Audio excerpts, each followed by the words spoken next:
Paranormal Karen, she's so spooky. Paranormal Karen, funny too. Paranormal Karen, she's so spooky. Oh, and did I mention she's funny too? Yeah, cha-cha-cha. Hey everybody, welcome to the podcast, Paranormal Karen. Thank you for tuning in. If that's still what we do, we don't really tune in, we download in, right? So excited about this particular podcast. I don't know, what is this, number 6, number 7? This may be the what to live up to, this one right here. I have to tell you all, I don't think any kids listen to this podcast or anybody listens to this with their kids in the car.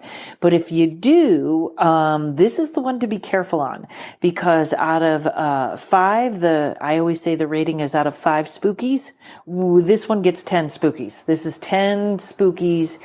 It's pretty crazy, and it kind of hits on a couple of levels. And what I mean by that is it's not just a ghost or a thing that we don't know. It's a little bit of a story about humanity, and it's very disturbing upon frightening. So I'm going to get to that in a second. First of all, thank you everybody that's sending me emails. I'd love to hear from you guys, and I really appreciate it, because at first I was like, yeah, I guess people will listen. I'm not going to look at the numbers because I don't make myself crazy. And now I'm getting all these lovely emails. You guys are sending me stories. Yes, I want your ghost stories. Send them all to paranormalkaren@gmail.com. I have 2 more episodes coming up with my sister, where we read the ghost stories, and we really had a blast. And then, a couple of new sponsors.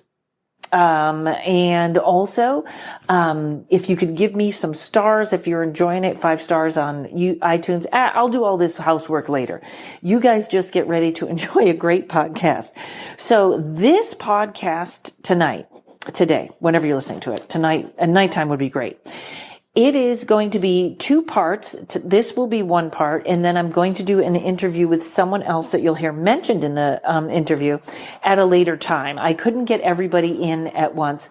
And part of what is fantastic, thanks to super producer Mike Flynn at Uno Rising Media, he has made this so easy for me by handing me 2 awesome microphones that plug into my phone. Because I said when I started my web series and when I started this podcast, it has to be easy or I'm lost. It has to be easy. That's it. So, with these microphones that he has given me, it is so easy to go on the road, which is exactly where this story starts. I know we had some sound issues with the one with Sonia. I'll have her back on. I have a great interview coming up with Wayne Poe, filmmaker and ghost hunter. And I think that one is okay, but I'm pretty sure we are on the way to figuring out all the, if I get a caller on the, somebody on the phone or Skype or something like that, getting better sound for everybody. Because I at first thought, oh, am I going to have enough guests, or can I, oh dear, I got people coming out my ears, and that's painful. People coming out your ears. But tonight, I am going to break this particular podcast into 3 sections, and here is why. I had a fabulous time. I got booked back at Harvey's Comedy Club in Portland, Oregon. And Harvey's is a classic, just a great club. Everybody wants to play there. I got lucky enough to go. New owners, Doug Peach and Jeffrey Caffrey, I believe I said that right. And Doug's brother, Howard Peach. They could not have been kinder. They treated me fantastic. And I hope they'll have me back, but they may not, because I drove them nuts about the Shanghai Tunnels under the club. Portland has a very dark history. It was under the city. There are all these tunnels where they used to Shanghai people, and people would drop into the tunnel. They would wake up on a ship. It was human trafficking, and they were being sold. That's all I'm going to tell you, because the first part of this is speaking with Howard, that knows the history. And the interview I did with him was down in the tunnel. It goes on for 30 minutes. He was just fascinating. I was creeped out. And that's the first part. Okay. So that alone is enough, but there is more. Okay. After that, I was almost in awe that night. I couldn't get over the story and just thinking about humanity. And I started thinking, what kind of a person sells another human being? I mean, we know we had slavery in this country. Everybody, there is human trafficking now. But do we know anyone that... Like, I can't even imagine. And I start talking to fabulous comedian Susan Rice in Portland. I did her podcast, had a blast with that. And I'm talking to her about this, and she says, when I first moved here and I was very young, I worked in an old age home. And one of the ladies that I worked with was the wife of the guy that was selling people. So in other words, the guy that's shanghaiing people, this is his wife. And of course, I chained her to a chair and forced her to tell me about it. So the second half of this is me talking to Susan Rice about what kind of a person is this that had part to do with the tunnels. So that's fabulous enough. Now, part 3. When I was getting ready for this trip, and I must have sent Howard 100 text messages. Can we go in the tunnel? Can we go in the tunnel? I had planned on, I do a little web series, most of you know, Paranormal Karen. It's a minute long, and it's a comedy web series, Comedy Paranormal. And I said, I am going to get in these tunnels, and I'm going to do, it was very funny. Go see it if you like. And it just, so I won't tell you the punchlines, but it's me being dragged around the tunnels, as though I'm being shanghaied. And after this interview with Howard, I said, oh no. That is not what I'm doing. There's a thing that you do when you're investigating, if you're a ghost hunter, which I like that name. I know it sounds childish and people like to say investigators, but I'm a ghost hunter and I'm childish. You reenact. If you are in a place where you're trying to connect with the spirit of a Civil War soldier, you might dress like someone from that era, hoping to get their attention. We don't know what they see, if they see things clearly or if they see just cut out outlines, but they might see something that they connect with, and this will get them excited or ready to talk to you, or, just get more excitement. And after this interview, I was like, that reenactment of a body being dragged around those tunnels might just unleash way more trouble than myself or Harvey's is ready for. So I actually made it upstairs in a hallway, and rug burned the hell out of my stomach. I still have scars there, but it's funny. Go see that at Paranormal Karen on YouTube. So I decided not to do that. Now, there was a little trifecta of perfect things that happened on this trip, which number 1 was they could not have been nicer about letting me down into those tunnels. Number 2, these tunnels, there's tunnels all over. There's tour guides and that take you through. They tell you the story, but the tunnel that's under Harvey's has been cut off from the other tunnels. So it is not as well traveled. And when paranormal places get traveled a lot, it's almost like the two things react. When you first go in, these, the spirits or whatever in there start to react to you, and it can be big or it can be raw. Raw is the word I kept wanting to use. So they've always had tours go through there. People have been in and out for years. Paranormal groups have been in and out for years.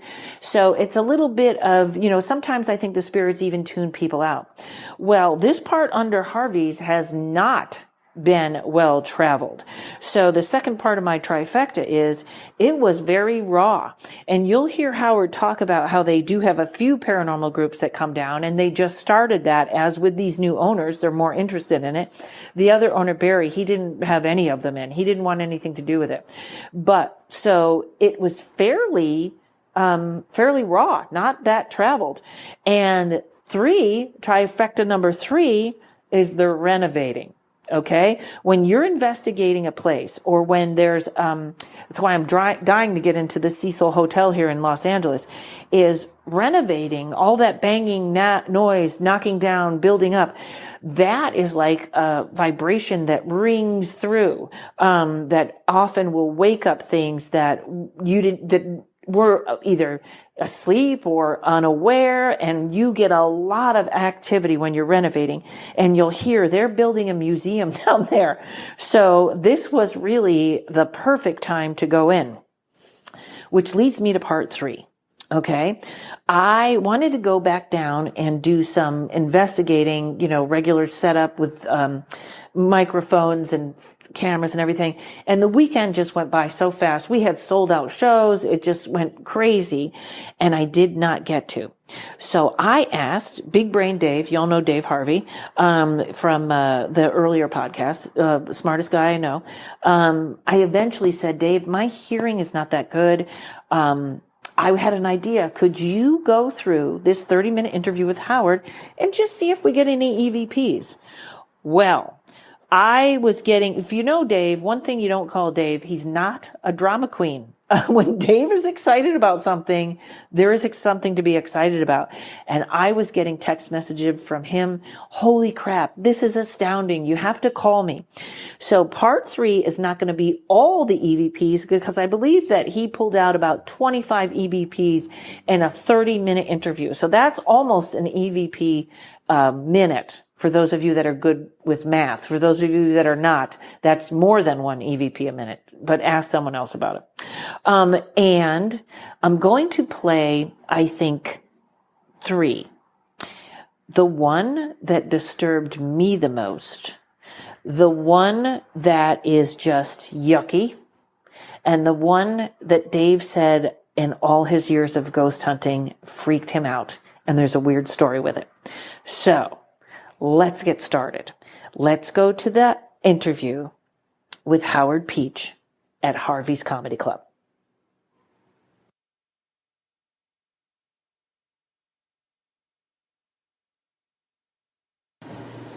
Okay, we're on. All right, so I've been so excited about this. I'm speaking with Howard from Harvey's Comedy Club, having a great weekend. And yes, Stephen. You've got to tell me about the tunnels. I don't know if everybody knows the Shanghai Tunnels. Portland's got a very sordid past. It started back about 1840. Wow, you even know the dates. I said about. Okay. About 1840, and went up until the beginning of World War II. And the way it was, or the reason it was originally started, it was because Portland, of course, notorious for the good old roads not being paved. Oh. So when it rains, and it rains a lot in Portland, as you probably know already, when it rains in Portland, it turns to mud. Turns to mud. Wow. When it turns to mud, they can't move the freight in from the port. So what they did was they started having the Chinese, when they came in to load up with grain, they would bring Chinese people over, loaded up with ships full of these types of rocks, which we can see here. When they pulled into port, they would dump all the rocks overboard, fill the ship with grain, and then, of course, the Chinese would build tunnels, and what they did was build tunnels underground in Portland to bring all the freight from the waterfront up to the stores in town. Oh. So there was a tremendous amount of tunnels built to make sure they could get all their supplies brought in. All the stuff that they need. All the stuff they need.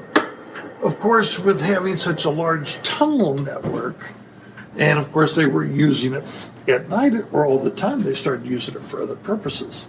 So what they did was the ships, because they left the Chinese here, which helped them work the ships as they were coming over from Singapore or Shanghai, they started needing people to work the ships going back.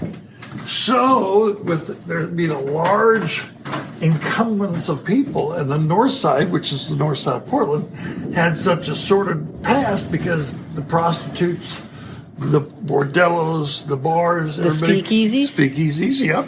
Everybody would come down here, get super drunk, and at that time, even some of the bars had troughs along the bar, so they didn't even have to leave the bar. No way. Seriously, yeah. Wait, so they just throw up and go to the bathroom in the trough? Throw up and go to the bathroom in the trough. Oh my God. They'd keep drinking, they'd get so drunk that they would pass out. They'd help them around the corner or outside.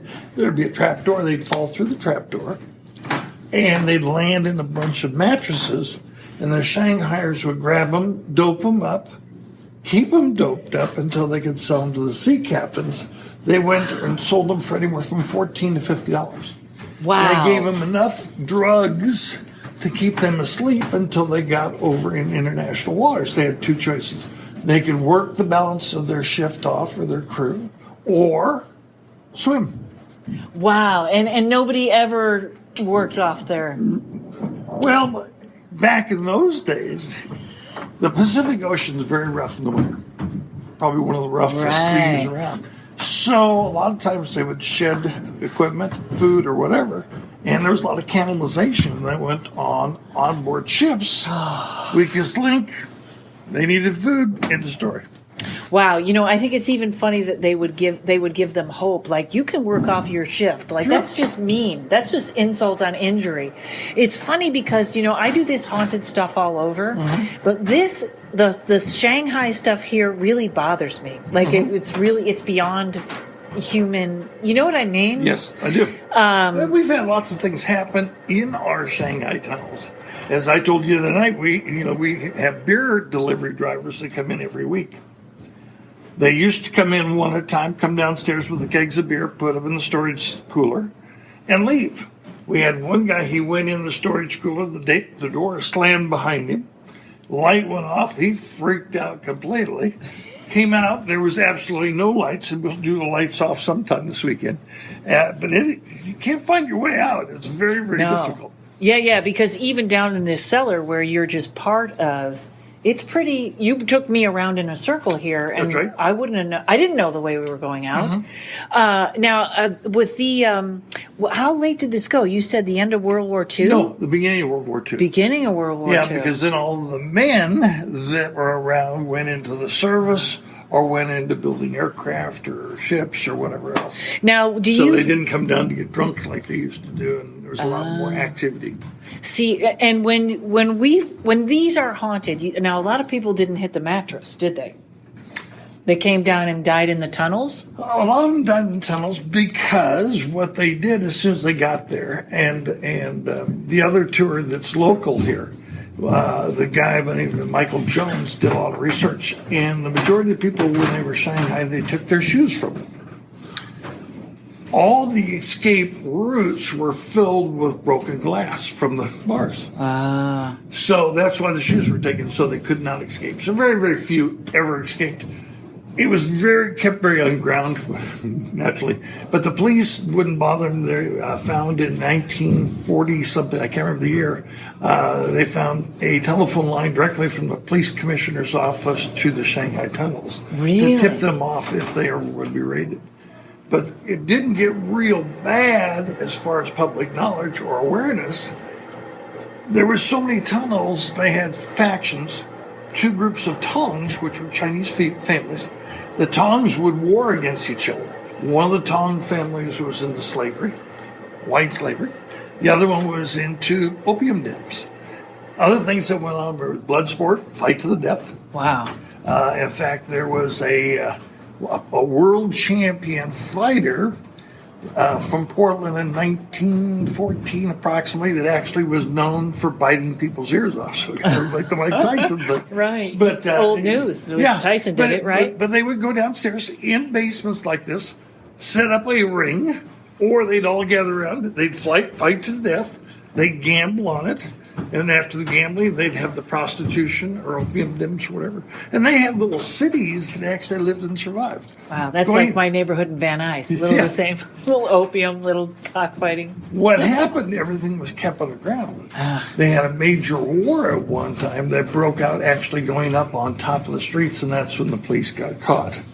Because they had to make everybody aware of what was going on underground. So this whole time, there was actually just life on top of the tunnels, nobody knew.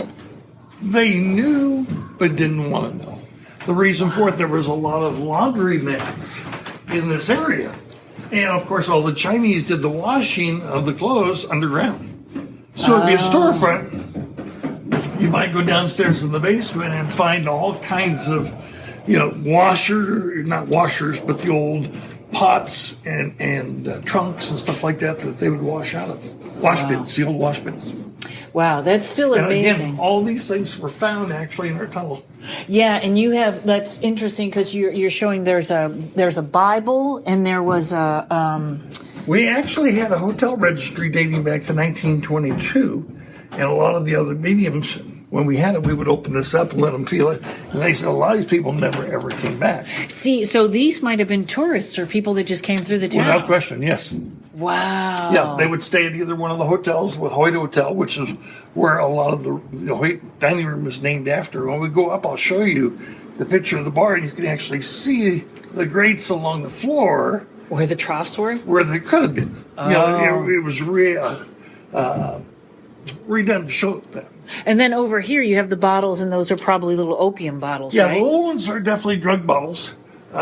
Some of the others are alcohol or used for other type of things. But yeah, they're definitely huge opium trains. See, they were very fancy with their drugs. I understand people just roll it up in paper now. Yeah. We've lost They that had touch bottles of and would class. smoke it. They actually had, you would go into a Shanghai tunnel and there'd be stacks of bunks.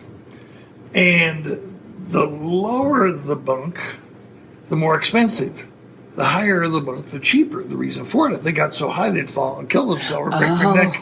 And they'd fall out of their high bunks. So it was really interesting. It is. Yeah. You'd never figured they would have that kind of service in an opium den. No, but I mean, it's amazing what all went on down there. Wow. Now so we're looking at, there's some oranges and is that incense? I don't know what it is. One of our people upstairs in the kitchen said that is to attract the good spirits and get rid of the negative spirits. And it looks like, let me see if it's incense. I think it is. It probably still looks like it. Yeah, and it's oranges. I never heard of that. Yeah. But I don't know what else is in there, but yeah, they put it down. yeah, we hope it's not another opium. And these this little lantern's kind of special to us. And I don't know if I told you my story. No, and it is a real candle. Yeah, no, it's not. Oh, it's a one of fake the one. light-up We put ones? it up for Halloween. Oh. When we bought Harvey's, we had a big Halloween thing, and we had almost 200 people pay to come in and go through the tunnels. About 3 or 4 days before, we had a series of mediums come through. They want to come through, lights on, lights off, to walk through the tunnels. And I was very skeptical. Was always extremely skeptical. Really? Yeah. And I've spent a ton of time in the tunnels. So the last tour, not really a tour because it was just me, one of the reporters from the Willamette Weekly, which is a little newspaper here, and a medium. We're getting ready to close up. We turn off all the little mood lights that you've seen in there. So we turned them off, and this last lantern was hanging from I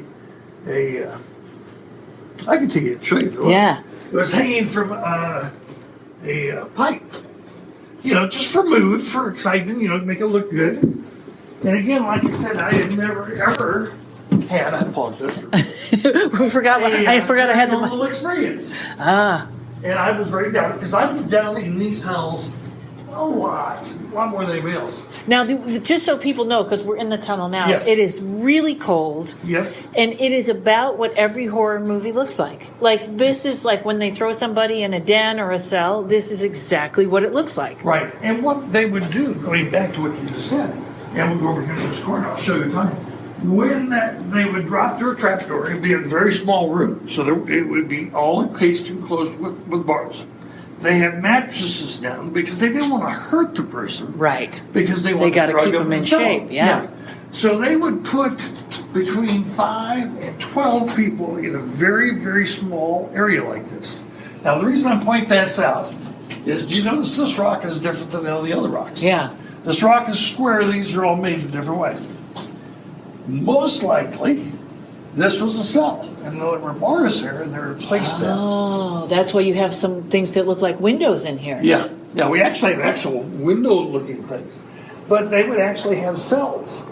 Wow. Underground, chained up. They would feed them a little broth loaded up with narcotics, and they'd be knocked out.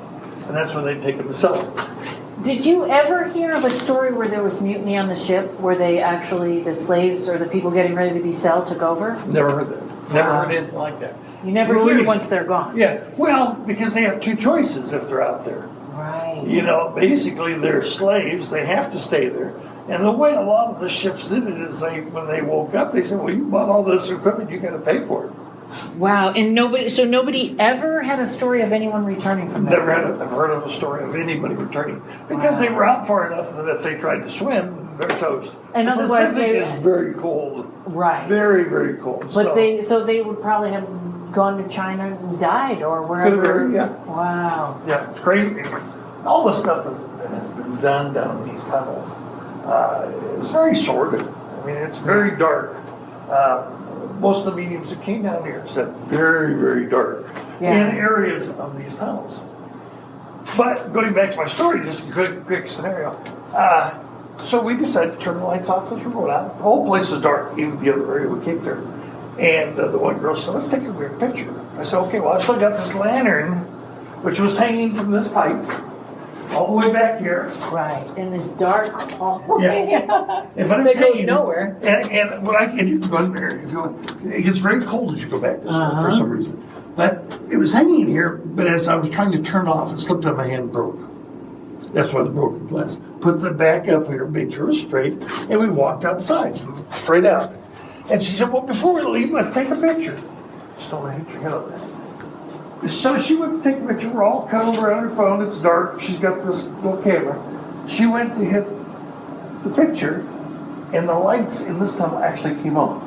Wow. That's impossible to do because I don't know if you notice when we turn the lights on, it's on timer. You got to turn them on, the timer on, to get the lights to on. So if the timer is off, you got to turn it on. So I thought, okay, somebody's messing with it. Somebody's got to be done here. But when you were right in there showing that, there was a noise in the back corner. Like this is something, like there's something that lives in that corner. That's that corner, and they don't want us there. Yeah, well, to make a long story short, when the lights came on, I came in, and I couldn't see anybody.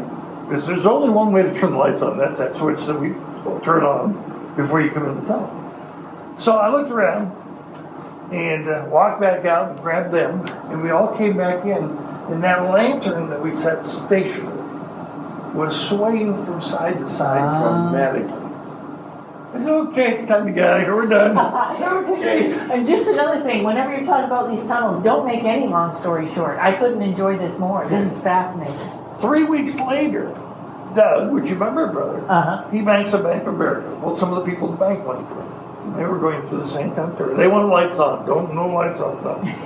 And we walked around and they said, you ready, Paranormal? Well, yeah, I had one. They said, well, show us what happened. So we did. We went outside. We got ready to take the little picture. Took the picture. The lights were still on. Never turned them off that time. Came back in and we're walking through that hallway right there in that little area. And I'm like, I'm walking by myself, and I turn around, and they are both frozen. She was whiter than white could be, and started to cry. I mean, she was really freaked out. Spooked, yeah. That same lantern, which we again made sure was stationary, was swaying front to back, and you'll notice when we go out, it's got a little mirror in there, You can see the mirror catching the lights. Oh, wow. And people have taken pictures of here and all over and seen impressions. We had a lady take a picture and she blew it up and it was a face. I mean, this is an interesting area. This area has always caught my interest because you can definitely feel a major temperature drop as you go through. Something stays in that corner. Yeah. And I don't think it's a person. But as the more negative, like you said, there was a lot of stuff that went on in here. And I think that it collects bad energy, which then collects darker entities, which, and this is your... cooler where the bear driver... Yeah, right by the corner where we think the thing stays. I say thing. Yeah, that's... Now, going this way, and again, this is a trademark, by the way. The archway? All the Chinese tunnel buildings. And you notice it's not real tall, because they were a little shorter. But this, if it doesn't have these archways with the brick, it probably was not built right. But again, they are master tunnel builders. Very interesting. Now, I'll show you one other thing real quick before we end that room. I've had a couple of people, and I don't... But so you was down here talking about this, but they said this kind of looks like an old piece of Indian work, like the totem poles. Oh, yeah, it does. I don't think that was me, though. One of the other... Oh, I know. It was a medium that came in the other day. She said, don't you recognize that? I said, no, I don't. She said, well, it's kind of got the look of an old Indian totem pole. A lot of the Native Americans were also Shanghai because they were better built. And, of course, Oregons and Torres, all kinds of Indian tribes over here. Wow. God, that's crazy. Yeah, you can definitely feel it. I think these things, I mean, they're definitely in tune. Now, this is the one that is very, very, very intriguing. And the reason for it, this is a tunnel that was not sealed off. Everything else we've seen was basically sealed off. This one was not sealed off. The guy who owns the building when he was younger dug this out. And I don't know if I told you this story before, did I? It's okay. Okay. Yeah. Well, his name's Barry Cohen. So he dug this out, and he noticed a steel plate on the ground. No, you didn't tell me this yet. Yeah, well, he did. There's a steel plate. He thought, well, he was young. So he moved the steel plate off, looked down in, could not see. Got his light, whatever it was, tried to flash it down. He could not see a bottom.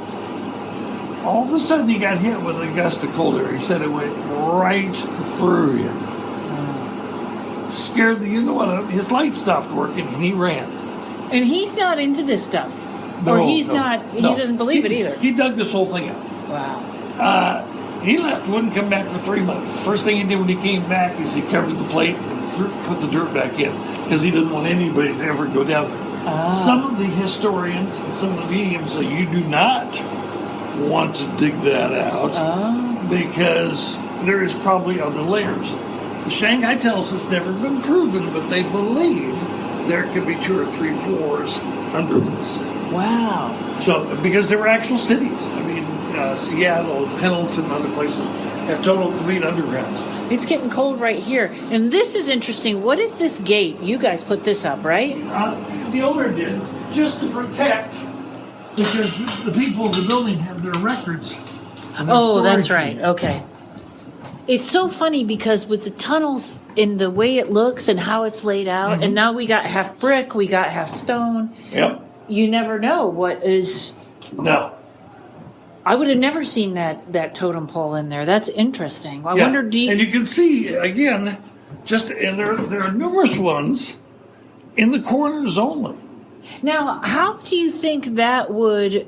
Did they build that? It doesn't make any sense.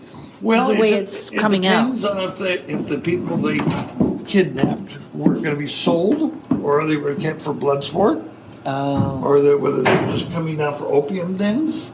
Again, in a small area like that, we're not real tall. They would stack 3 bunks right there. So very, very interesting. Again, and with the size of these rooms, you probably had prostitution, you probably had blood sport, you had the gaming, you probably had a little bit of everything going on. Right. I'm very curious about what he dug up over there then. I wonder if that was the bodies or the... They found bones. They've actually found human bones. The last lady who was a noted medium, and you asked me what her name was, and I said, I've got her card. Oh, good. I'll look and see if I've got her card. Very interesting lady. Hang on here. Aren't we all in this crazy business, though? I was never, ever involved or even really thought much about. And now you own a whole, or you got a whole shebang of it going here. Yeah. I'll find her card because I didn't do anything with it. Yeah, it's, if anybody at home is hearing the creaking, that's the people upstairs closing up the comedy club. Which, by the way, if you're in Portland, come to Harvey's Comedy Club. Yeah. Okay, she is. Okay, I might take that picture later. Oh, she's gorgeous. Tish, is it Tish? Mm-hmm. Paquinta. I'll give her a call. I'd love to hear what she had to say. Yeah, she said you don't want to dig that up. Ah. She said there is bodies that have been thrown down that shaft. Some people thought it might be a well, but Portland was notorious for flooding. Right. So it would not be a well. It would be more like an air shaft. Wow. And again, when they dug it out, that's why that dirt, and that's the actual dirt. So it's very silty kind of dirt, so very easy to dig, but it was found in all the buildings because it would flood. You had told me earlier that Barry had found suitcases? Found many, many suitcases and chests. Wow. And he just tossed them. He tossed them, yeah. He was a kid. It's in his way. It's junk. I wonder if it was a little bit scary, though. Like after that tunnel, almost don't want to open. Well, all that stuff was gone. Oh. See, that was all towards this end. Now, this used to connect to the old Hoyt Hotel, which was actually a kiddie corner. Which came up on the 10 most haunted places in Portland also. The Hoyt Hotel, I didn't know that. But because later in the life of the hotel, it became a very seedy hotel. And again, back in those days, if the people didn't come back to pay for their room or to check out, they had to keep their stuff, so they would store it underground in the buildings. Wow. They had to. Wow. You know, there's two more places that came up that I think are in this area. Is it Kell's Pub? That must Hobo's Pub. Okay, so that must have been the one they were dropping people down through. Well, no, many of them. Oh. Yeah. The gentleman who does the tour over there is Michael P. Jones. Okay. Michael knows us very well. Michael would like to develop this as additional tunnels. Michael has been studying this since he was a young boy. Wow. Was a history professor at Portland State, taught history. He can tell you more about the Shanghai Tunnels than anybody in this town. This is going to be like a 7-part series, this podcast, because I want to talk to Medium, I want to talk to Michael. Oh yeah, Michael's a great guy. I can get you. I've got Michael's phone number if you want to call him. Great, I'd love to talk to both of them. Yeah, yeah, definitely so. Yeah, in fact, Michael was here with the Medium. He brought her over. Wow. Monday of this week. Wow, I just missed it. Yeah. Oh, but he's local. Okay, and he'll be over there. He'll have his. In fact, you might want to go over and take the tour at Hobo's. Yeah. Because it's every Saturday. And they okay. Yeah, they have actual tour in their area, and they're getting ready to open up another big tour from another area that actually, I don't know if they'll take it down, but there's an underground cemetery. Really? Yeah, right there. From the tunnels? From the tunnels. There's in the second one that's not open yet, but the cemeteries, they've got a cemetery there, they've got a boxing area, blood sport. They've got a mission because some of the sisters, of the Catholic religion, came to try to save the people from the area. Oh, okay. They tried to save the people that were on drugs, right? Drugs or being shanghaied or tried to destroy the Shanghai trade, which never happened. Very, very interesting. He would be an awesome person for you to talk to. And I've got his number if you want to. Great. We're going to do that. Your first podcast up. He'll be second. But, this is pretty fascinating. So all of these really did run. And who decided? Was it just when the businesses moved in later, they decided we can't be able to run into each other's businesses, we got to close them off? Well, no. A lot of these were sealed because of seismic upgrades. Or when they put the Macs in, the trolleys out here, because the weight going over them, or a lot of them have been destroyed by new buildings being built. Now, this right here is wood, right? We're looking at a wood door? No, that's cement. Oh, that's cement. Oh, okay, so that was closed off to... Yeah. God forbid, as they've told us, if we ever have a water leak, because it's going to have to be dug out. That goes under the road. Okay. Wow. It really is quite a history. We went back there before. I don't know if you want to go back and look at that area again or not. What was This there? is the one that's got the actual window kind of sill. Oh, yeah. And we're underground. Why would you need a window? Right. Wow. And then here's just all the electrical work. Do you ever have everybody upstairs seems to... You don't have one non-believer upstairs of the staff that I've spoken with, and everybody... I don't think we do. No, they've all heard voices. Yeah. They have all been here late at night, and just the hair on their neck and will just go straight up. Yeah. And you think, okay, the lights are off. It's time to go home. Yeah, I can't imagine they would come down here alone. Several of them will not. I mean, they will not. These, just so you know, are all from old stoves, so that would vent up because they had to have stoves to heat. Oh, wow. So they would have little stoves, and there's numerous ones of those all throughout down here. Wow. You couldn't screw up if you were a bartender down in the tunnels. You'd just be sold out. Yeah. And when we had those 200 people down here for Halloween of all nights, and they dressed up in costume. We had some unique things. We had some people who took lots of pictures, but very, very unique. We had one lady who felt like somebody bit her on her back of her neck. Oh, God. We had one lady that was standing straight, and all of a sudden she was turned around without anybody being there, and she's like, "It's time for me to leave." Now that was in a group. That's a very interesting. Yeah, we had I'm going to hold you up for you to look, so you can walk. Oh, yeah. But we had almost 200 people. See, now I would have thought that whatever was down here would wait, but maybe that was something that was angry by the group. Maybe. Well, according to a couple of mediums, that, and again, I'm only going by what they have said, and again, you and I haven't really talked about this, but they said over in this area down here, there which were is very people clean. chained to the walls, and there was a man, a very large man with a black whip, that would keep everybody in line. So he didn't like us being here, and he was the one who supposedly shut the door because he was just like his people. They couldn't leave, so he either had to keep them locked up or chained or something. Wow, that's interesting. That is who would end up staying here because he wouldn't want to cross over. No. And again, he's always trying to keep them from crossing over or getting out. Oh, so those souls are still trapped here. That's what they said. Oh. Of course, they've also said that there were bodies burned in the big furnace down here, the boiler room.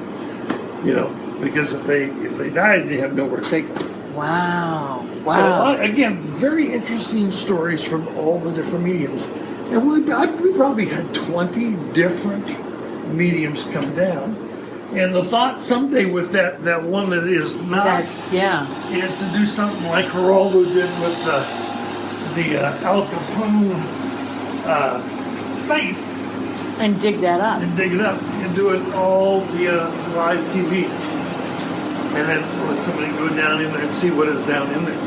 Wow, that's I'd love to see who would do that. Yeah. I mean, but you must have had one of the ghost shows must have been here. Well, maybe that was before you guys, Ghost Hunters. No Ghost Hunters. No, it's never been here. Really? Yeah.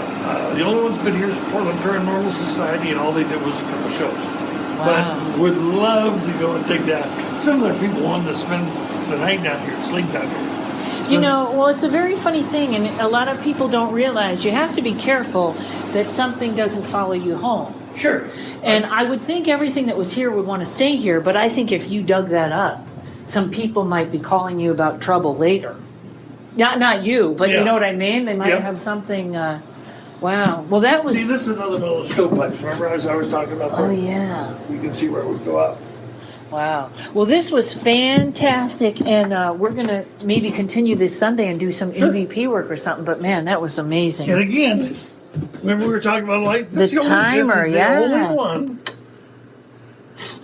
And you got to twist it to turn it on. Oh, there's the click. Yeah. Wow. Fabulous. All right. Thank you, Howard. My pleasure. What if someone told a lie and it just happened to be true?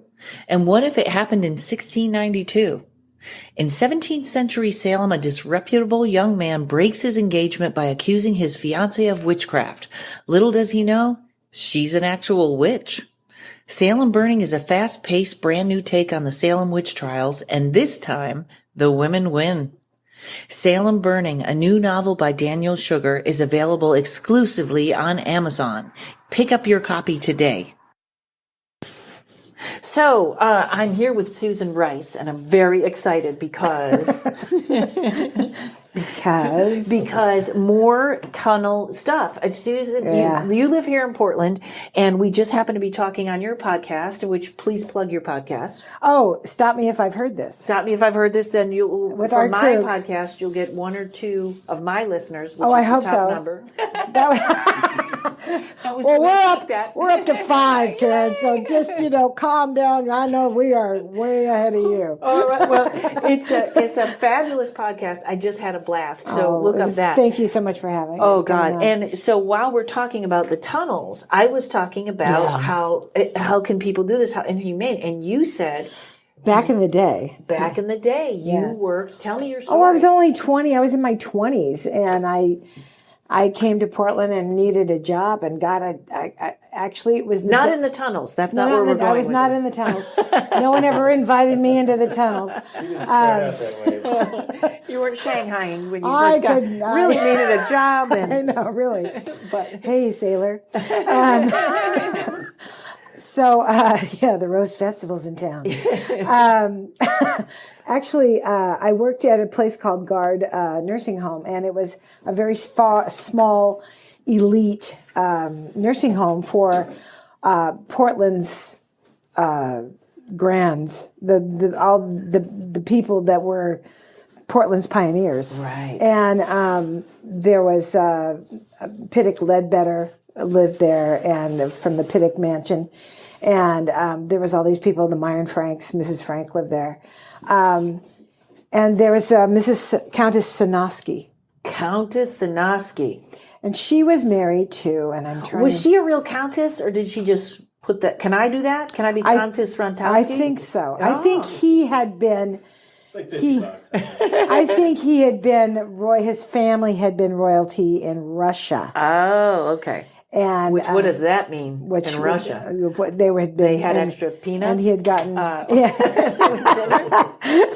and he and Rasputin had been friends. Right. But he got out of Russia. But they came. We're talking the 1900s, early 1900s, and she was beautiful. I think she might have been a showgirl at one time. Okay. And she was beautiful. She was a beautiful old lady. Wow. And she had silks and gorgeous things. And there was this money and she had a personal secretary. And I don't know where that money came from, but the Count had done a lot of dealings in Portland. Okay. And we were talking about him one day, and I said, well, his money, did he come to the country with money? And all this other stuff. And she says, oh, no, he's made his money kind of under the table here in Portland. And I remember not knowing I was 20. I didn't know what she was talking about. I go, well, what do you mean? She says, there's underground things that happened here. Wow. And she says, there's things that happened under Portland that nobody really knows about, but my husband was involved. And he was he held an office of some kind. See, they said that there was actually a police phone line down there that they would call when said there was going to be a raid. But see, that's so, I cannot grasp that humanity is okay with that.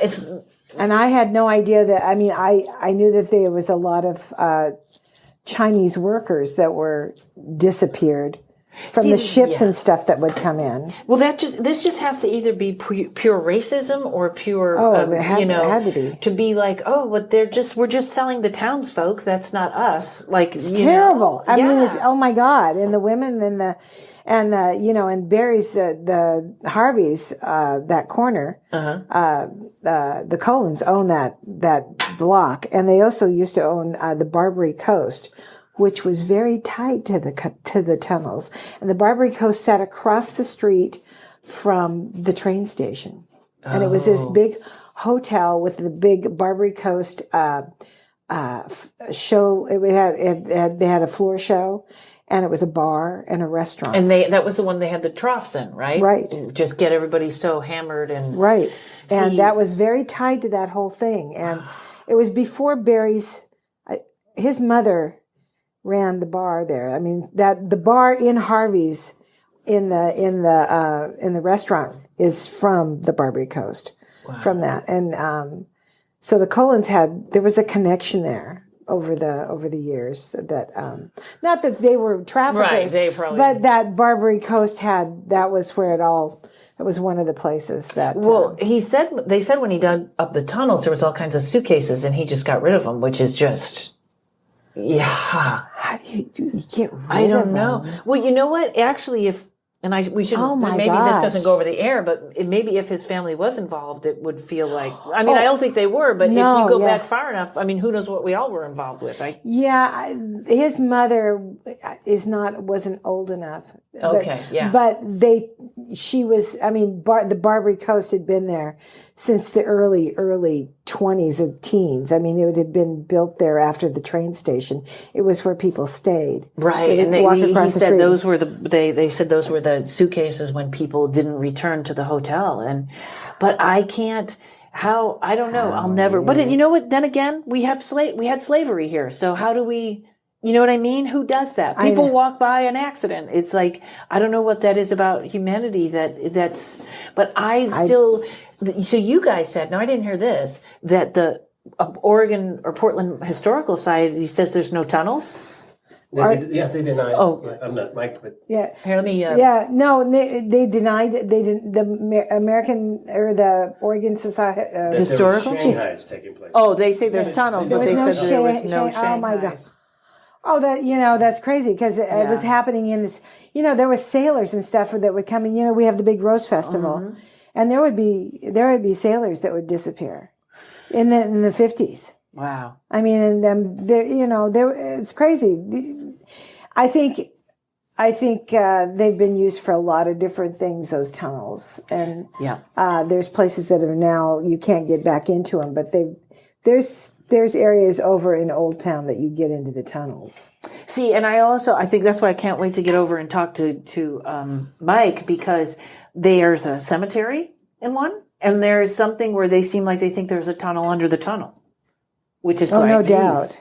Yeah. That's weird. It is. Now you be careful and you wear the right shoes, young lady. I have my phone. If you get a Twitter message from China, when you see me pulling rice up, you'll know I've been sold. Wow. But I have to find out if there's anyone that returned from the Shanghai. That would be fascinating. Or if there's be fascinating. Nobody seems to know. But thank you for that. But she was just a lovely woman and just She was an elitist. A lot of the ladies that I took. You have to be. Well, it was that era. She didn't, and a huge racist. And I had to bite my tongue, many, many times when I was talking to a lot of these. But they, that was their era, right? And changing their mind was not a. See, and I almost wonder, because I still have this naive attitude about death or whatever, that you see your life and you see the mistakes you made or what you judge other people. And I would think a spirit like hers would get stuck here, because they say a lot of times it's shame. Like if you see the pain you cause people, but maybe not. Maybe she's. Well, I'm going to be around for a while then. I know. Thank you. Thank you for talking shame with me, Susan. I am your shame queen. All right. Okay. Thank you so much. That was really fabulous. Yeah. Okay, everybody. You see why I gave that 10 spookies? Isn't this amazing? So now we are to the part where I'm going to play the 3 EVPs for you. And by the way, at the end of that interview, did you catch the part about the guy that was holding the souls there? Found out a little information, because my sister told me I need to be a little bit of a paranormal dictionary, that I'm using some terms and stuff like Santeria or stuff that people aren't understanding. So I'm going to try and paranormal ghost hunters just ignore if I over-explain. That guy is called a soul collector, right? That already sounds horrible.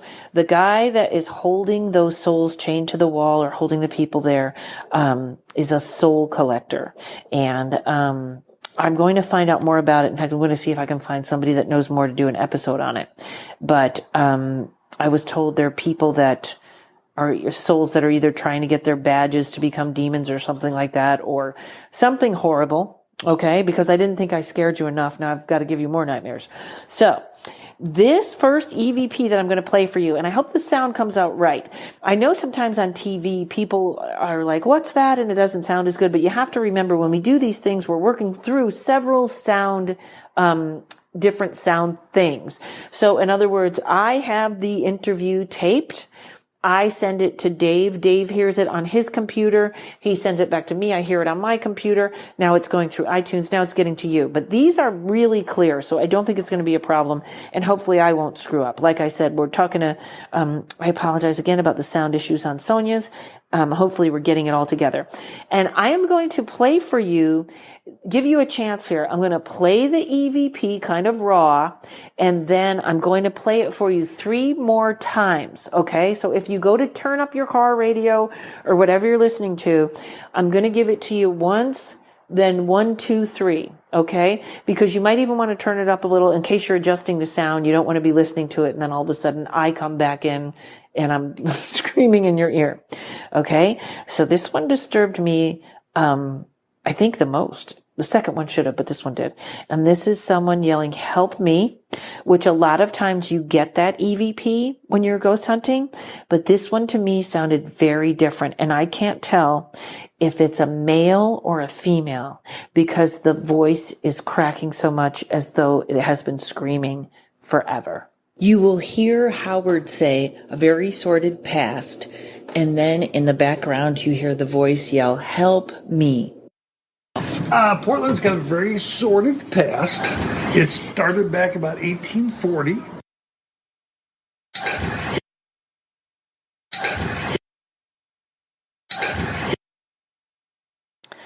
Okay. Here is EVP number 2. It's my laugh. Okay? It's how I laugh when you hear me laugh. It's my laugh, a little bit yuckier, and it's over me talking. So it's something mimicking the way I laugh. Here you go. Which was hanging from this pipe all the way back here. Right. In this dark hall. Yeah. And what I'm That goes saying, nowhere. And what and you can go in there if you want. It gets very cold as you go back this way for some reason. Yeah. Yeah. Yeah. Okay, and now the last EVP of the night, the biggie, Big Brain Dave, called me. I had to run out into the hall from my parents' house to hear him. So let's just do a recap. I had planned on ghost hunting. I did not plan on using this interview with Howard as my evidence. So until I got home and I thought, oh, I can't believe I didn't get to down there. Maybe I'll use this. At that point, I sat on it for a few days and then Dave called me about something and I said, would you go through this for me? And he said, yes. Okay. The EVP on this recording says Dave. Okay? Before I knew I was going to use this for evidence, before I knew he was going to go through it, before he knew he was going to go through it, this thing says his name. And it looks like, let me see if it's incense. I think it is. Yeah, probably so. It looks like. Yeah, and it's oranges. I never heard of that. It looks like. Yeah. It looks like. Yeah. It looks like. Yeah. So there you go, everybody. Thank you for listening. Thank you to Howard and everybody at Harvey's Comedy Club in Portland. Go see them. Send me your ghost stories at paranormalkaren@gmail.com. You can go to karenrontowski.com or paranormalkaren.com. It all goes to my webpage. You can book a reading. You can see my comedy dates. And we have a new sponsors page. If you want to sponsor the podcast, whether you have an ad on it or you want to be a secret ghost sponsor, you can click and do that. And thanks to producer Mike. Follow me on Twitter at Rontowski. Please leave me a review on iTunes. I would love that. Or wherever you listen. And everybody have a great day. That was 10 Spookies, wasn't it? I called it. All right, everybody. See you next week.